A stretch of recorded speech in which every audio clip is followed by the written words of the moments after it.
अस्सलाम वालेकुम सामीन और नाज़रीन। आ गए हैं हम एक और नई वीडियो के साथ। सामीन, कुछ बीमारियां ऐसी होती हैं जो कि वबा की शक्ल इख्तियार नहीं कर पाती, मगर कभी न कभी किसी शक्ल में नजर आती रहती हैं। लेकिन क्या आपको मालूम है कि आज से 100 साल पहले एक ऐसी बीमारी नमूदार हुई थी जो कि किसी हॉरर फिल्म का हिस्सा लगती थी, क्योंकि ये बीमारी लाखों अफराद को मौत के घाट उतार कर खुद गायब हो गई थी और आज तक ये बात मालूम न हो सकी कि ये कैसे फैली और कैसे ख़त्म होगी। दोस्तों, ये वो बीमारी थी जिससे मुतासर जिस्म का अफराद बुत की मानद हो जाता था और इनके जिस्म इनके अपने ही ज़हन के कैदी बन जाते थे। आज की इस वीडियो में हम इसी बीमारी के बारे में बात करेंगे कि ये कौन सी बीमारी थी और कैसे लाखों अफराद इससे मुतासर हुए और बुत की शक्ल इख्तियार करेंगे। So without wasting time video को शुरू करते हैं। सामीन नाज़रीन, इस बीमारी को स्लीपिंग सिकनेस का नाम दिया जाता है, जो सबसे पहले यूरोप में ज़ाहिर हुई और फिर आहिस्ता आहिस्ता पूरी दुनिया में फैल गई और लाखों अफराद इसके गोश में आ गए और हलाक हो गए, जबकि बेशुमार लोग जिंदा मुर्दों की शक्ल इख्तियार कर गए जिन्होंने अपनी जिंदगियां साकिन और खामोश हालत में गुजार दी। और यही वजह थी जो कि दिहाइयों तक तिब्बी माहिरीन के ज़हनों पर सवार रही। यही वजह है कि इंसान को मुजस्समा बना देने वाले इस बीमारी को दरियाफ्त करने के लिए लाखों तिब्बी माहिरीन मुतहर्रिक रहे। इस बीमारी के ज़्यादातर केसेस वर्ल्ड वार 1 के बाद सामने आए और माना जाता था कि इसका आगाज़ 1915 में या 1916 में ऐसे सोल्जर्स से हुआ था जो बहुत ज़्यादा थकावट का शिकार और तिब्बी मुआयने में ज़हनी तौर पर उलझे हुए थे।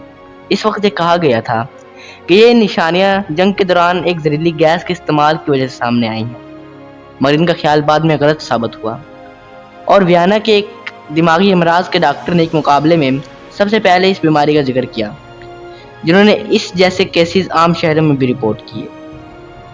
1917 ईस्वी में इसके तहरीर करदा एक मकाले में कहा गया कि स्लीपिंग सिकनेस का दौरानिया तवील होता है, जिसकी पहली अलामत शदीद सर दर्द और खसरा होती है, जिसके बाद मरीज दिनों, हफ्तों और महीनों के बाद कोमा में चले जाते हैं या फिर ज़्यादा हालत बिगड़ने पर मरीज की मौत वाक़ हो जाती है। जबकि सबसे हैरान कुन बात यह थी कि इस मकाले के बाद ये बीमारी फैलना शुरू हो गई और बहुत से अफराद अपने ही जिस्म में कैद होकर मरने लगे। इस बीमारी को यूँ डिफाइन भी किया जा सकता है, ऐसा दिमागी वर्ग जो कि थकावट का शिकार कर दे, मगर इसके बावजूद इसका नाम स्लीपिंग सिकनेस था।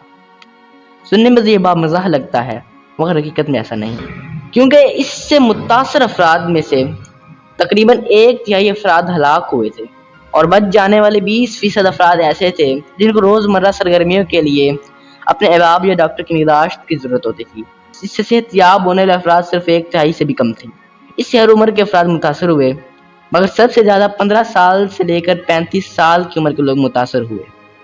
इस बीमारी के इब्तदाई मराहल में फ्लू जैसी बीमारियां सामने आती थीं, यानी तेज़ बुखार, सर दर्द, थकावट और नाक का बहना वगैरह इसकी आम इलामात थी।